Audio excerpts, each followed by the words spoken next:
Well, hello again. This is the 10th of February 2023, and today I'm continuing my talk about autistic speech with mutism. There's various sort of physical and neurological conditions that can affect people's ability to speak. Mutism amongst autistic people, and complete mutism, never being able to verbalise anything ever to anybody, is quite rare. But there are, a lot of degrees of mutism. As with anything else in the autistic world, it can go from one extreme to another. And there's all sorts of different manifestations of mutism that could occur at different times, or could just delay the development of speech, or only in very particular situations with certain people, and so on, or only allow you to say a certain range of sounds. And there's different degrees of every one of these issues we may have.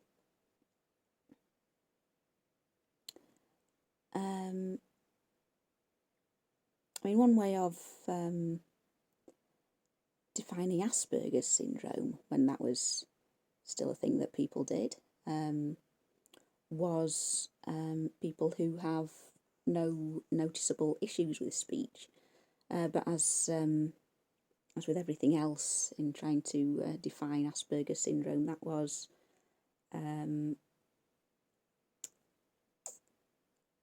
sort of far too vague to be of any use. I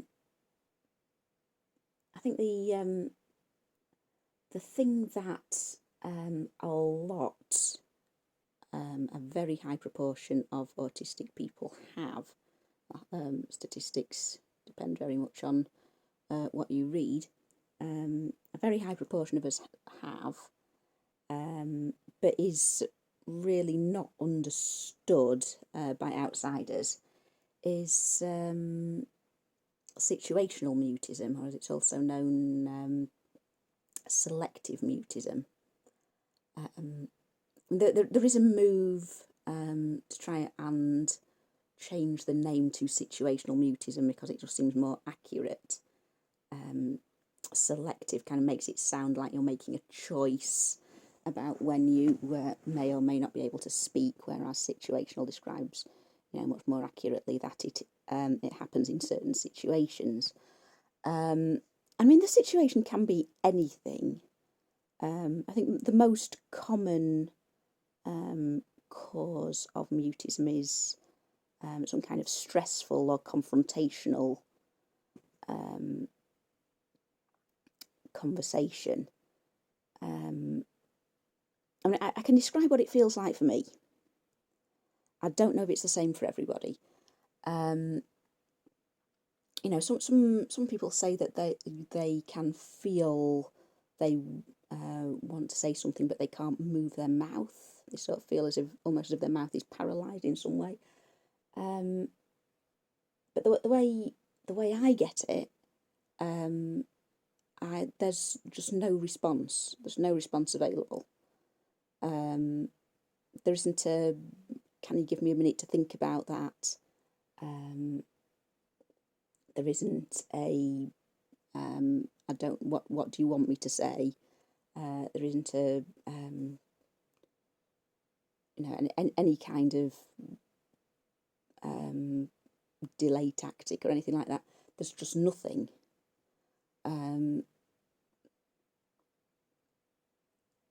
I've just sort of switched off the response system in a way. I'm completely passive recipient of whatever is going on around me. And my personal feeling, I don't know if there's any research into this or if anyone else has any opinions on this, is that situational mutism is quite closely related to shutdown, which is, again, I can only really describe what it's like for me. I don't know if, other people's experiences vary. It's a sort of involuntary meditation.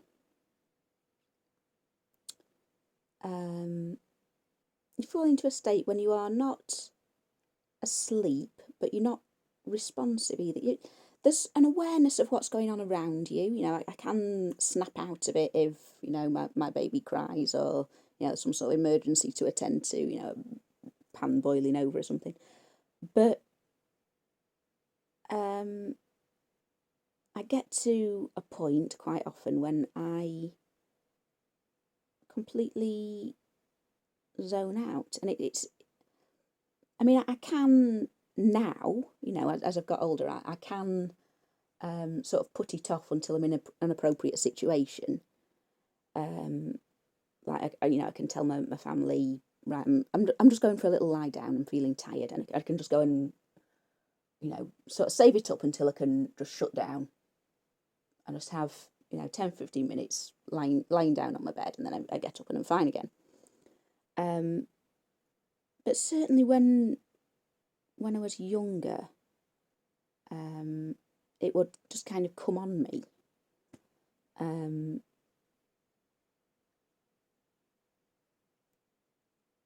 And I didn't really have any understanding of why it happened, when it would happen, when it would end. I'd just be switched off. Again, often in a sort of stressful, confrontational kind of situation, like when I was being told off or something. But sometimes I'd just fall into a sort of trance-like state almost.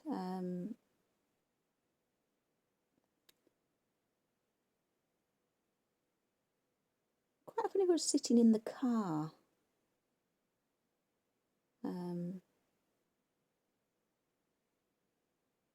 I'd just be looking out the window and switch off. And there aren't any particular thoughts going on. It's not like just taking a moment to sit and be alone with your own thoughts or anything like that. It's a way of almost making yourself not exist for a moment. Well, I say a moment. For me, it maybe lasts 5 minutes to 20 minutes, perhaps.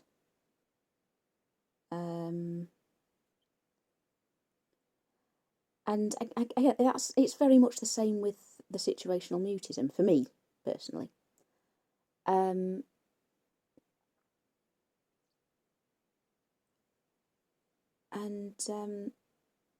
Again, now as I've got older, it happens to me less and less. I think maybe because I've kind of grown in self-confidence, and I'm not in that kind of situation where people are shouting at me.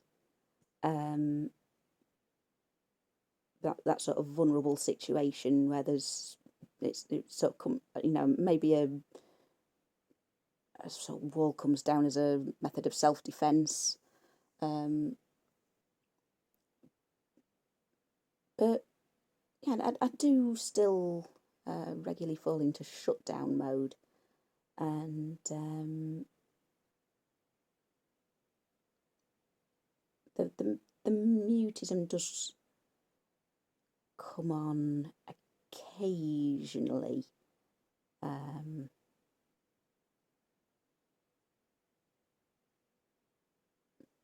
Less than it did.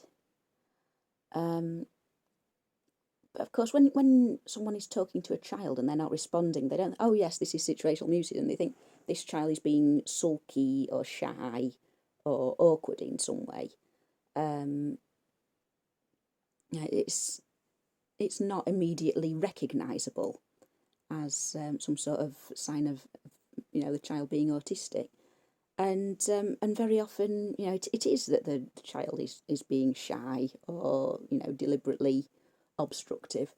And it's one of those things that does make autism in children quite difficult to recognise. It can manifest itself in ways that are, just the child being a bit quietly rebellious,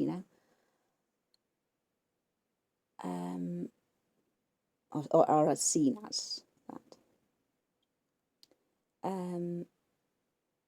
I said that there are some of us that never speak at all. Some, they don't learn to speak at the same rate as, your neurotypical child. They might not say a word until they're 4 or 5. Or some just have very limited vocabulary. And there is a phenomenon known as regression, where a toddler learns to speak as a neurotypical child does. Around 1 year old, they'll say a few words and, carry on building the vocabulary until they get to maybe 2, 3 years old. And then gradually they'll stop saying so many words. And then, again, that can go in any direction. Some of them do recover the full vocabulary they had and go on sort of developing language just slightly behind their peer group, and some go completely mute and never speak again. Some will recover some language, but not all, and so on.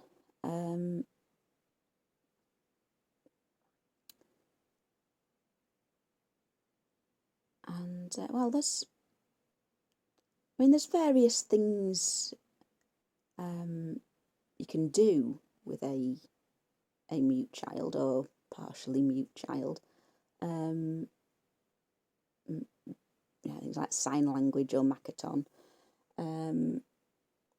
Although there are now electronic devices that you can get where you can type something in it. Electronic voice will speak what you wrote down, and so very much like the computer that Stephen Hawking had. Very similar idea. And there are various ways of making yourself understood. But as I say, the situational mutism, for me at least, is something that isn't going to be helped with any of those methods, because the response just isn't there.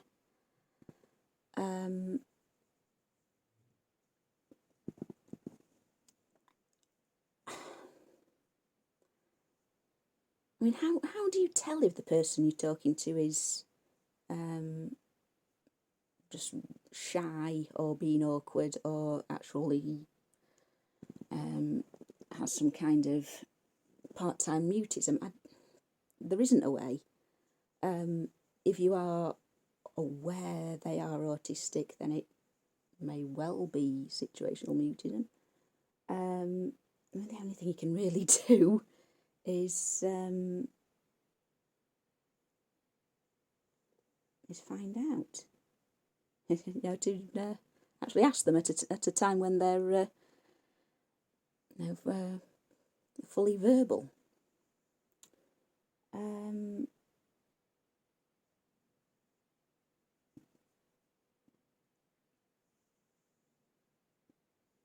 Of course, autism itself does often run concurrently with other learning disabilities, which can affect speech, other neurotypes which can affect speech. And as I've said in previous videos, there is such thing as info dumping, where you actually don't know when to stop speaking, which can be, just as difficult to deal with for those around you as mutism.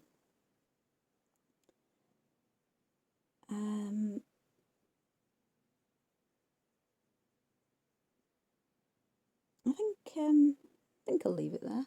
That's plenty on that subject. I think if anyone has any questions, please comment. I think I'm out of mutism thoughts. Okay, see you in the next one.